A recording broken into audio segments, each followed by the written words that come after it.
SpaceX has just done something incredible.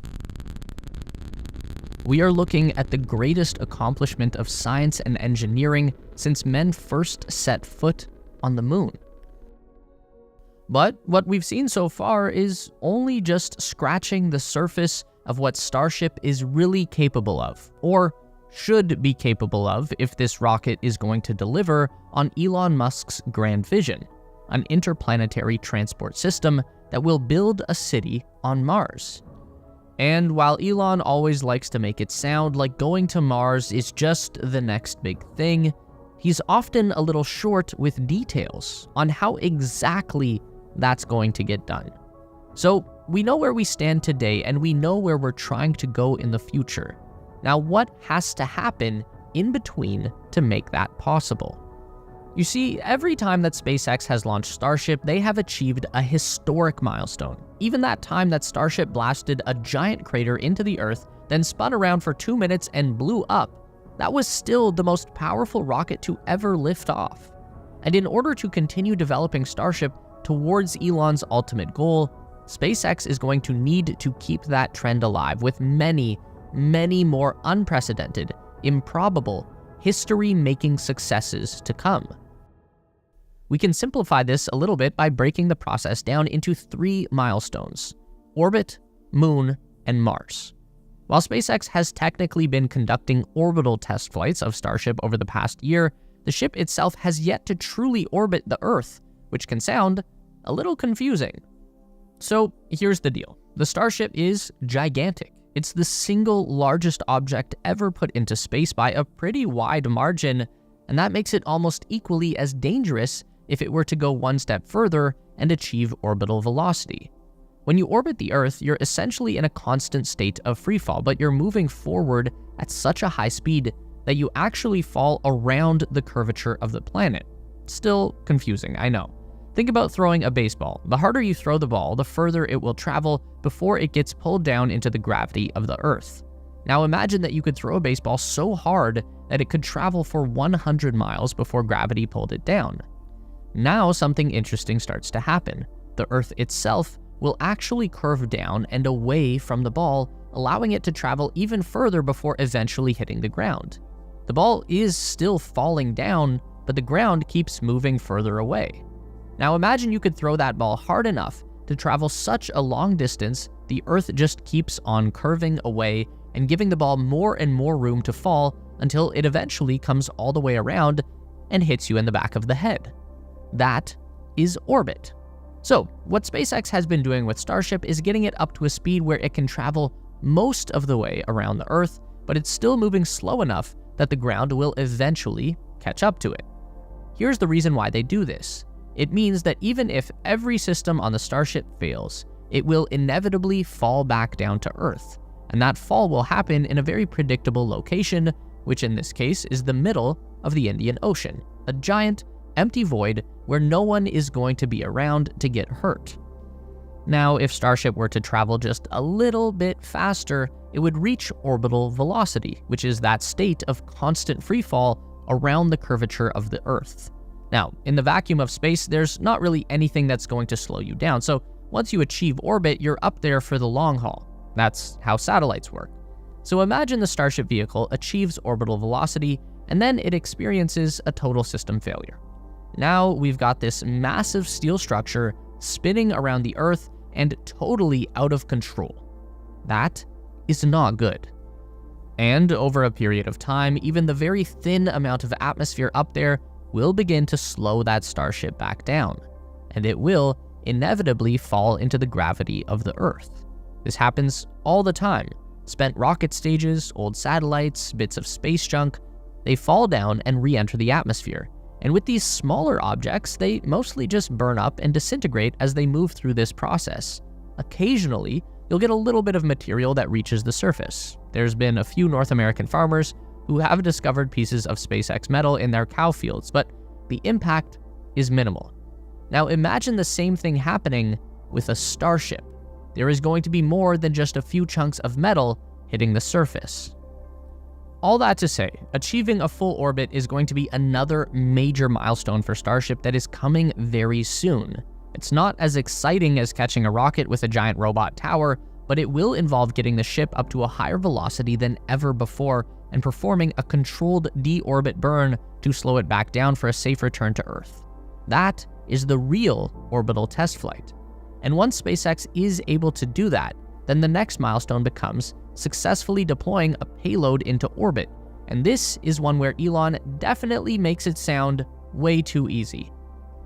Payload presents a whole new problem for SpaceX to solve. Your typical rocket will use a disposable cargo fairing to carry its payload into orbit.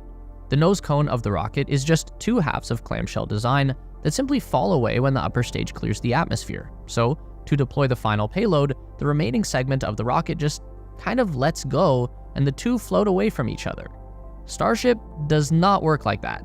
The only other vehicle that's even comparable to Starship in this regard would be the old space shuttle. It had cargo bay doors on the backside of the orbiter that would open and close to deploy a payload. This is very complex, a bit too complex for Starship right now. Eventually, this is something that SpaceX will need to figure out, but in the meantime, they have an easier solution: the Pez dispenser.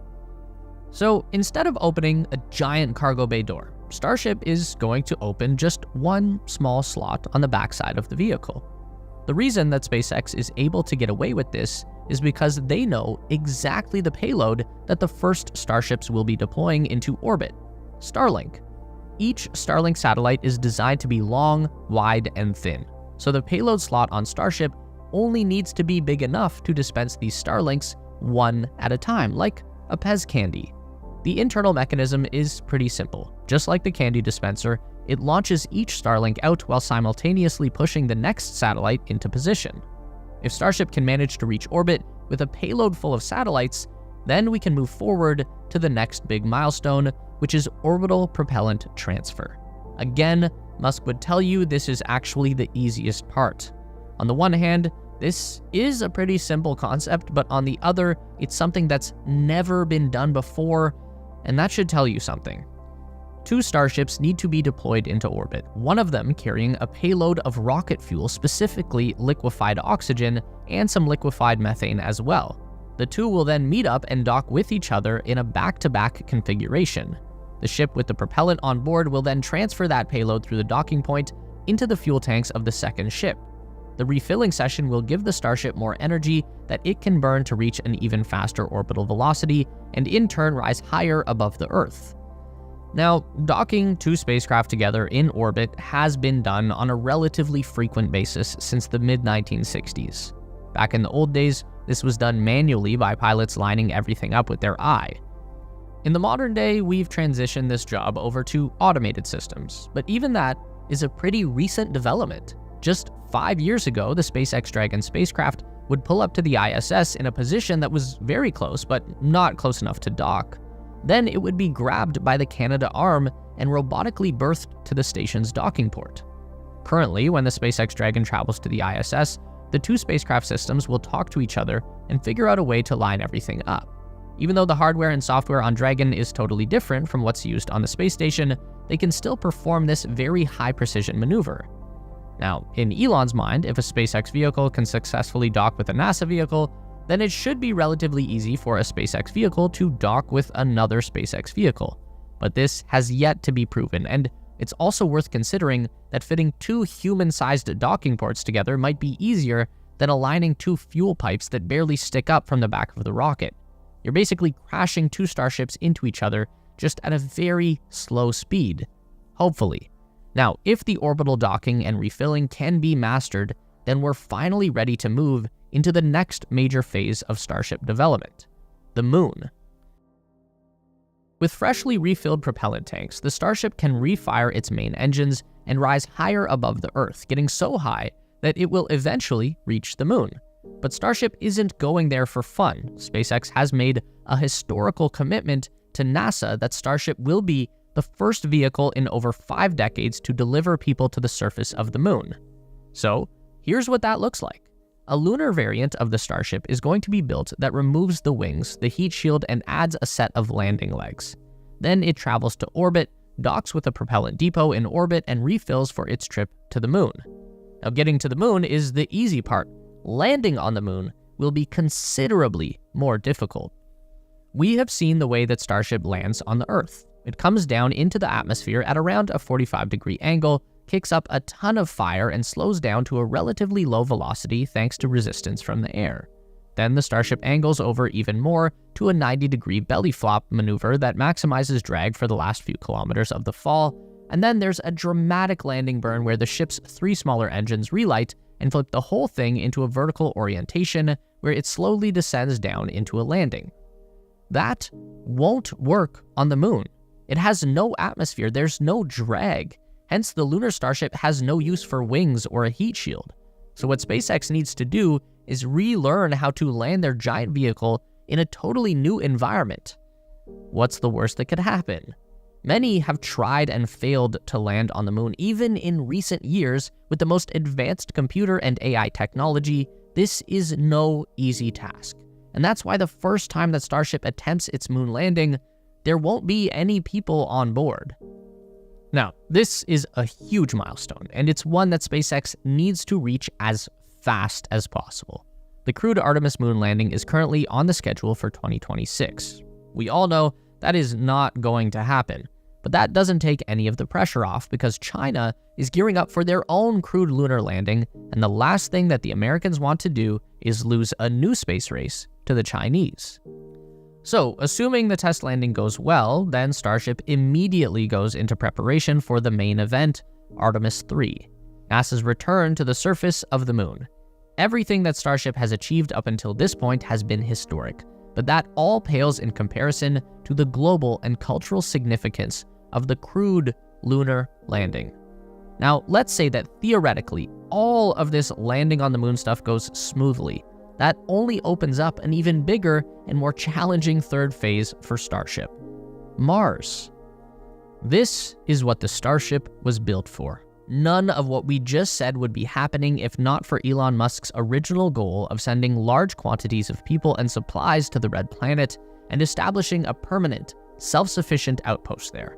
But needless to say, this is, yet again, going to be an incredibly difficult, unprecedented milestone to achieve, no matter what Elon tells us. Now, if we go by what SpaceX and Elon have been telling us lately, it's entirely possible that the Lunar Starship and the Mars Starship can be developed in parallel, with each ready to go for their first landing attempt in just 2 short years from now. This is ambitious as usual, but not impossible. The advantage being that the Starship we already know today, the one designed for operation in low Earth orbit, is incredibly similar to the Starship that would be designed to land on Mars. The only significant difference really would be the addition of landing legs to the Mars chip, because there won't be a Mechazilla tower on the Red Planet waiting to catch the rocket.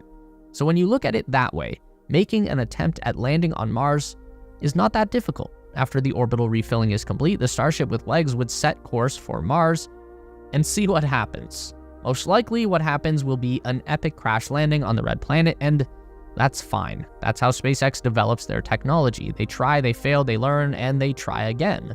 The most impressive thing that the company has demonstrated so far is the ability to learn and adapt quickly. It took 4 explosions of the SN series prototypes before Starship nailed a suborbital landing burn. It took just 1 explosion of a full-stack Starship Super Heavy before the rocket made it to stage separation on its second flight. It took 1 explosion of the upper stage in space to achieve re-entry. It took 1 failed re-entry to achieve the first landing burn from space. It took 2 booster explosions to get the first Super Heavy water landing, and on the first tower catch attempt of the Super Heavy booster, there was no failure at all. So that's just something very important to keep in mind. SpaceX could very well fail to achieve any of the milestones we've just laid out on the first attempt, and that wouldn't be the end of the world. It would simply be a part of the process. And only then, after the right combination of success and failure is achieved, that's when we go to Mars. But there is a lot of work to be done in between, probably more than Elon Musk would willingly admit.